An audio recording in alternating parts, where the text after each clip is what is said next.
Eder, Mac, Pallister. Finalmente Claudio Sterpin è tornato, il suo telefono è ancora sequestrato, ma almeno abbiamo potuto riprendere a comunicare.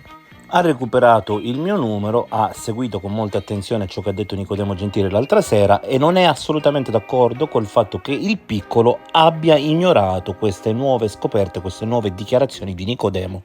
Giusto, è proprio motivo per il quale ti avrei scritto, ti mandavo questo pezzo, non sapevo che l'hai trovato perché anch'io ce l'ho ed è tutto sacrosanto oro colato, come dicevi. E poi non solo, ma c'è anche il giornalista che tira in ballo il fatto che io nascondevo, posso essere tacciato per falsa testimonianza, non ho capito, è proprio un giornalista del Pifaro a venire a dire solo perché io ho detto dopo mesi che noi ci trovavamo anche in una soffitta e una cantina, non tante come tanti hanno detto, ci trovavamo in tutti i buchi ed è durato alcuni mesi, più o meno da gennaio a giugno-luglio, dopo loro sono andati in ferie e dopo è cominciata un'altra vita per noi. Questa è la verità, tranquillamente.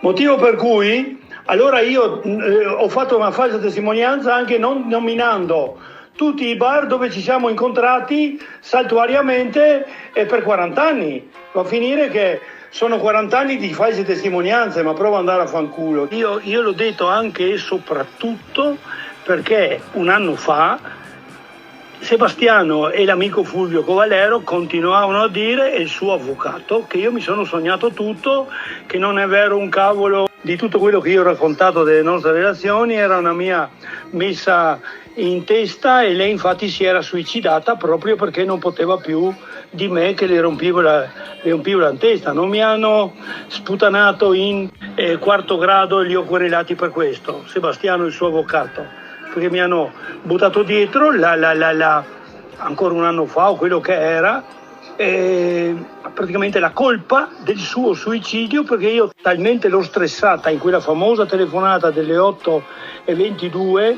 io le ho detto chissà cosa, che lei presto è corsa a casa, si è presa i sacchetti bianchi, neri, cordini, bottigliette, bla bla, ed è corsa a suicidarsi.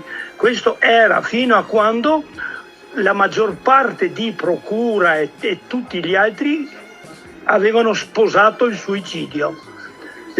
Sebastiano ha detto che si è suicidata 4 giorni dopo a casa di Laura a Romance, perché Laura, quando si è vista donare la macchina fotografica, questa è storia da parte di Sebastiano, ha detto ma se Liliana torna come tu dai via la sua roba? È solo che è scomparsa?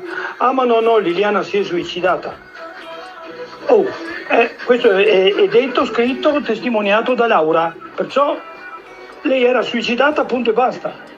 È importante ripetere che Claudio Sterpin non disse mai, quantomeno prima di aprile e di maggio, questo discorso delle soffitte delle cantine, perché né lui né Liliana da tempo avevano la disponibilità di queste chiavi. La Procura di Trieste ha impiegato più di un anno a spiegarci dettagliatamente il suicidio, le modalità, e lei si è procurata tutti i segni che ha sul volto, sbattendo contro tutti gli alberi del bosco di faccia, perché non si ripara con le mani, uno va in bosco e sbatte con la faccia contro tutti gli alberi, per cui tutte le chimosi erano causate da sbattute contro gli alberi. Ridicolo. E se riusciremo a risolvere il caso, con Claudio Sterpin metteremo in vendita questa maglietta che dedicheremo a tantissime persone. Ehi, non dimenticare di iscriverti a questo canale.